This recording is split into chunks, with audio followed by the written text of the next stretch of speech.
What's up, Green Dreamers? Today is part 3 of the tiny house move, moving about 8 miles, 7-8 miles away from my previous location to a new location.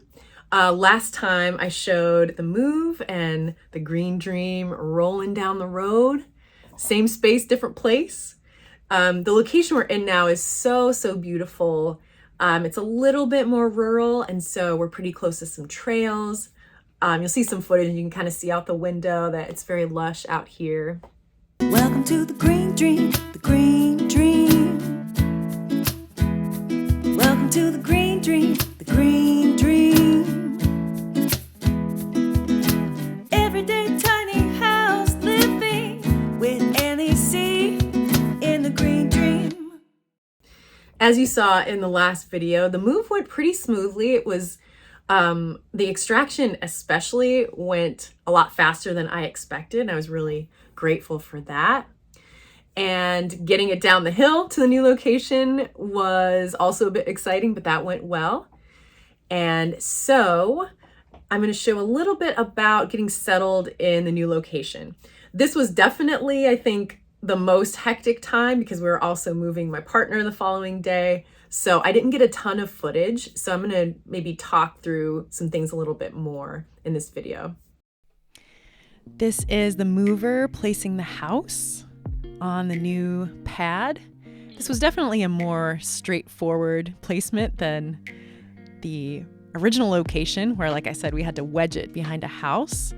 With this one, he just had to back the house in and we straightened it a little bit. But for the most part, it was pretty straightforward.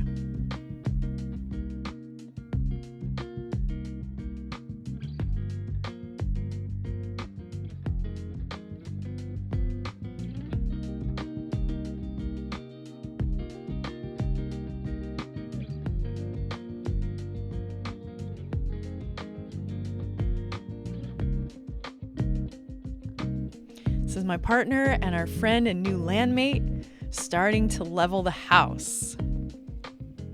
So one of the biggest challenges we had in getting settled in the new location was leveling the house.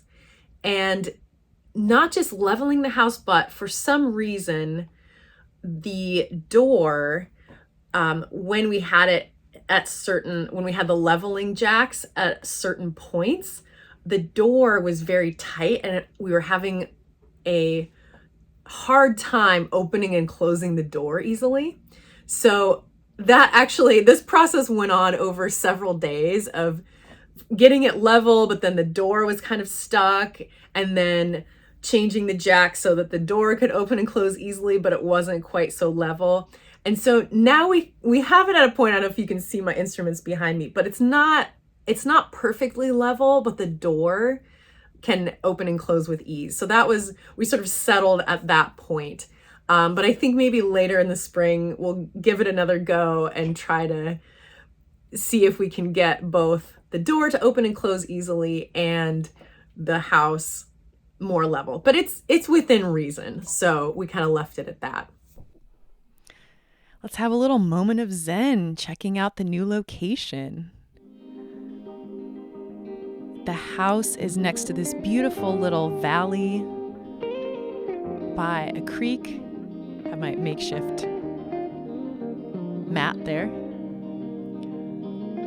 But it's by a beautiful grove of cedar trees. You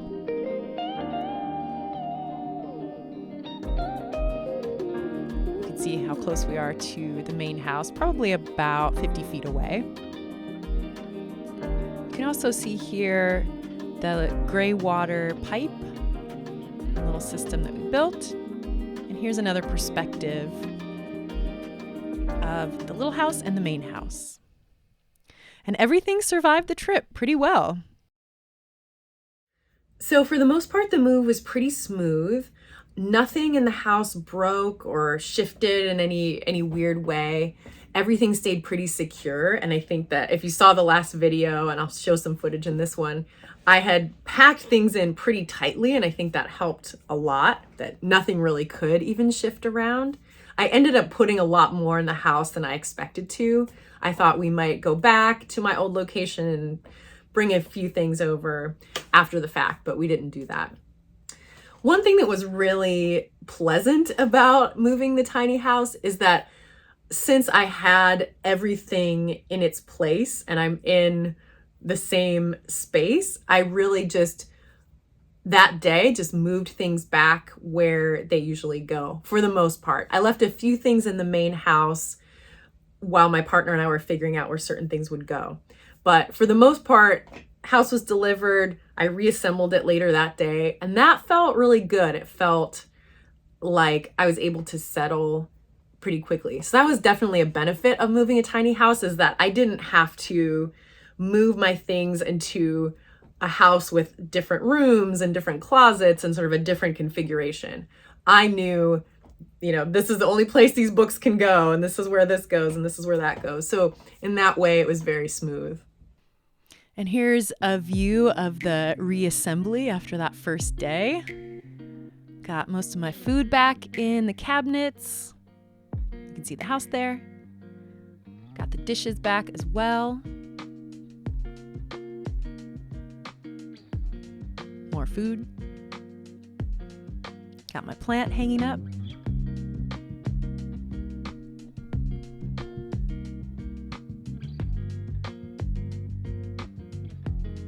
Here's more of the lovely views from the windows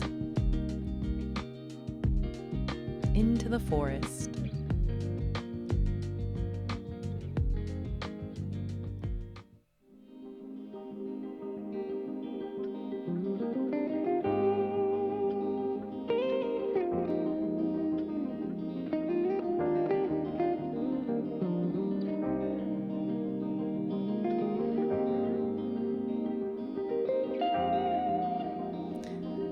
More beautiful forest views. Here's a view from the sleeping loft. Beautiful cedar dancing on the windows.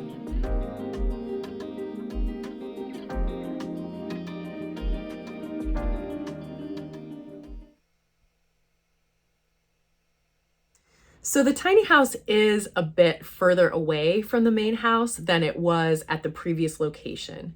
So we ended up getting a 100-foot water hose and a 100-foot electric cable.